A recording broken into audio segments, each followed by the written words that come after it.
Hi to welcome back to my channel. இன்றைக்கி நம்ம ஒரு சூப்பரான கோவக்காய் பொரியல் தான் பார்க்க போகிறோம். அதுக்கு நான் கொஞ்சம் கோவக்காய் எடுத்திருக்கேன். அதை இந்த மாதிரி 2 சைடும் கட் பண்ணிவிட்டு நீளமாக கட் பண்ணி வச்சுக்கோங்க. பாருங்கள், இந்த மாதிரி நீங்கள் ரவுண்டாகவும் கட் பண்ணலாம். நான் இன்றைக்கி நீளமாக கட் பண்ணியிருக்கேன். இந்த மாதிரி எல்லாத்தையுமே நம்ம கட் பண்ணி வச்சுக்கலாம்.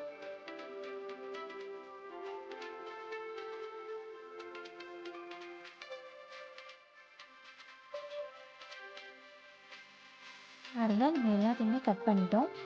இப்போ இந்த கோவக்காய் பொரியலுக்கு தேவையான வெங்காயம் கட் பண்ணிக்கலாம். நான் ஒரு வெங்காயம் எடுத்திருக்கேன்.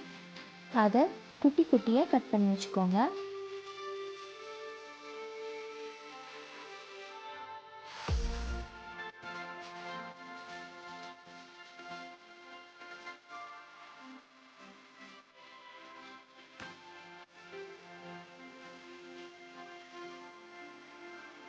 பாருங்கள், இந்த மாதிரி ரொம்ப குட்டி குட்டியாக கட் பண்ணி வச்சுக்கோங்க.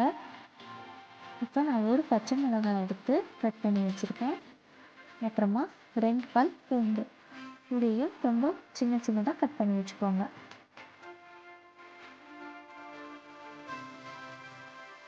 பாருங்கள், நான் அப்புறமா கொஞ்சம் கருவேப்பிலை எடுத்திருக்கேன். எல்லாமே தயாராக இருக்குது. இப்போ நமக்கு கோவக்காய் பொரியல் செய்ய ஸ்டார்ட் பண்ணிக்கலாம்.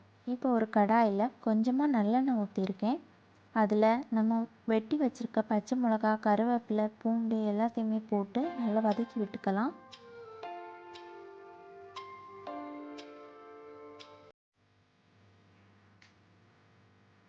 பச்சை மிளகாய், பூண்டெல்லாம் நல்லா வறுந்த அப்புறமா நம்ம வெட்டி வச்சுருக்க வெங்காயத்தையும் போட்டு நல்லா கண்ணாடி பதத்துக்கு நல்லா வதக்கி விட்டுக்கலாம்.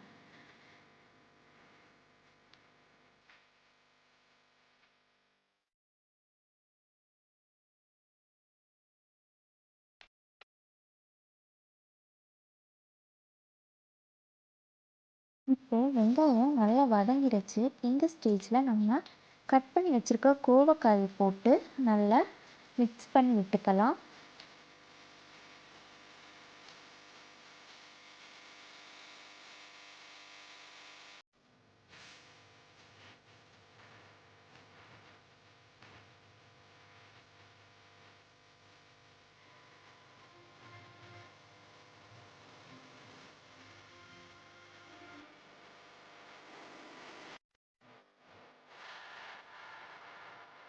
இப்போது நமக்கு கோவக்காய் வேகிறதுக்கு கொஞ்சமாக தண்ணி ஊற்றி அதை மூடி போட்டு நம்ம ஒரு 10 நிமிஷம் வேக வச்சுக்கலாம். பாருங்கள், இப்போ கோவக்காயெலாம் நல்லா வதங்கிடுச்சு. இந்த ஸ்டேஜில் நம்ம மசாலாலாம் போட்டுக்கலாம்.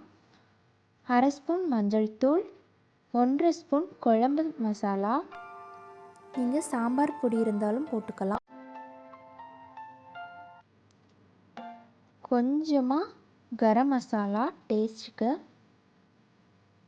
அப்புறமா காரத்துக்கு பெப்பர் போட்டு தேவையான அளவு உப்பும் போட்டு நல்லா வதக்கி விட்டுடுங்க.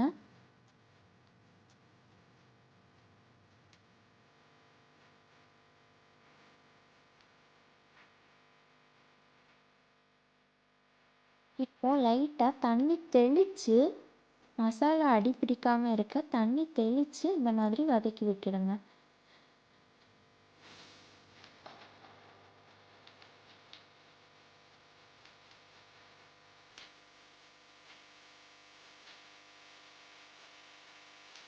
இப்போது மூடி போட்டு ஒரு 10 நிமிஷம் அப்படியே வச்சுடுங்க. இப்போ பாருங்கள், கோவக்காயெலாம் நல்லா ஃப்ரை ஆகி வந்திருக்கு. இந்த ஸ்டேஜில் நம்ம அடுப்பை ஆஃப் பண்ணிடலாம். அதனால் நல்லா சாஃப்டாக இருக்குது. அவ்வளோதான், ரொம்ப ஈஸியாக இந்த கோவக்காய் பொரியல் செஞ்சிடலாம். எல்லாருமே நல்லா விரும்பி சாப்பிடுவாங்க. இந்த வீடியோ பிடிச்சிருந்தா வீடியோக்கு லைக் பண்ணுங்கள், நம்ம சேனலை சப்ஸ்கிரைப் பண்ணுங்கள். மறக்காமல் பக்கத்தில் இருக்க பெல் ஐக்கானை கிளிக் பண்ணி ஆல் கொடுத்தீங்கன்னா நம்ம எப்போ வீடியோ போட்டாலும் உங்களுக்கு நோட்டிஃபிகேஷன் வரும். தேங்க்ஸ் ஃபார் வாட்சிங். Subscribe my channel. தேங்க்யூ.